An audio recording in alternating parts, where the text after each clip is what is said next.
follow that. I actually do want to touch on some issues of financial irregularities that the previous speaker touched on as well, but in a slightly different way, because I want to use this adjournment debate to make a number of points regarding the apparent illegal activity and financial irregularities in the internal operations of the British National Party. The BNP claim to be a mature political party, the fourth national political party, some within them argue. Yet the allegations that have come to light over the last few days directly contradict such claims and need to be thoroughly investigated. For that reason, I wrote last week to the police to request an investigation into claims of illegal spying that are currently at work within the BNP. And today, I've received a 20-page dossier entitled Financial Irregularities in the British National Party, an investigation by Searchlight Information Services, which I in turn am sending on to the police and the Electoral Commission following my speech here today. Madam Deputy Speaker, today the far-right British National Party is engulfed in a political crisis that threatens to tear the party apart. On the 9th of December, the party leadership sacked two of its senior officers amidst claims of gross misconduct after they were found to be behind a blog that criticised fellow BNP officials.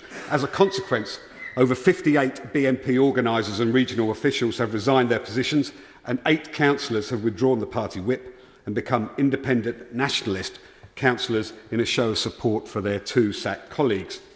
While I, like everyone in this House, welcome these divisions, I would like to highlight some particularly unsavoury aspects to this feud that is unbefitting to any legitimate political party, and I believe much of the behaviour of the BNP leadership is actually illegal. I'm particularly concerned over the following allegations. First, that the BNP have posted on their website a recording and transcript of a private conversation between the 2 people who were subsequently sacked. It is the belief of the people concerned that their house, phone and computer have been bugged. In 2 meetings over the last week, in the North West last Wednesday and in Leicester on Saturday, BNP leader Nick Griffin is believed to have admitted to some device being used and insisted that he would not hesitate to use such devices and methods in the future. The BNP has boasted that this information was gleaned by its intelligence department.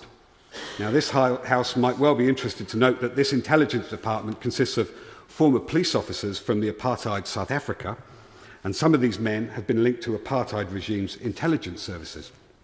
Second, on Saturday the 8th of December, members of the BNP Security Division, under instructions from leader Nick Griffin, entered the house of Sadie Graham in the East Midlands by deception. A second security team attempted to gain entry to the home of Kenny Smith in Scotland, but were unsuccessful. Thirdly, property belonging to Sadie Graham, including her personal computer, bought for her by her father, was removed without consent, and this is nothing short of burglary.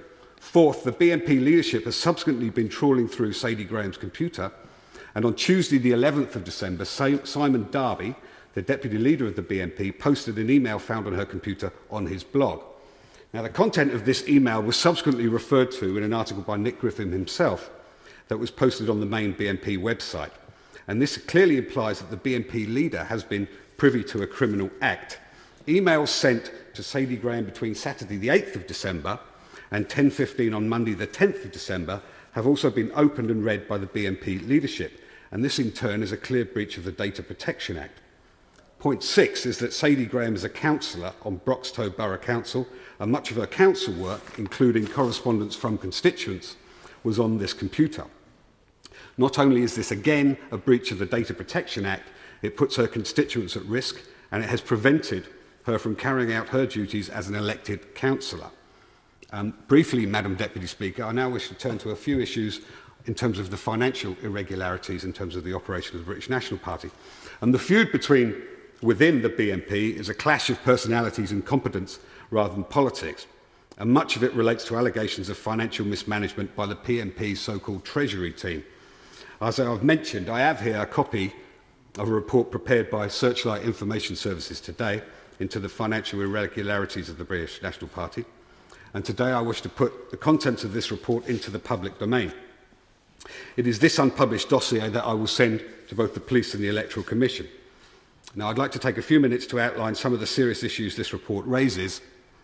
Time only permits a brief rehearsal of some of the many points included in this dossier. First, the BNP's 2006 accounts have still not been submitted to the Electoral Commission, more than 5 months so far after the due date. The BNP's excuses for the delay do not stand up to the scrutiny, and the long delay suggests that irregularities have occurred. Second, the BNP has blamed one of the expelled individuals for up to £17,000 that has not been accounted for. Whether or not that individual carries any blame in this matter is not the point. It is clear that substantial party funds are unaccounted for.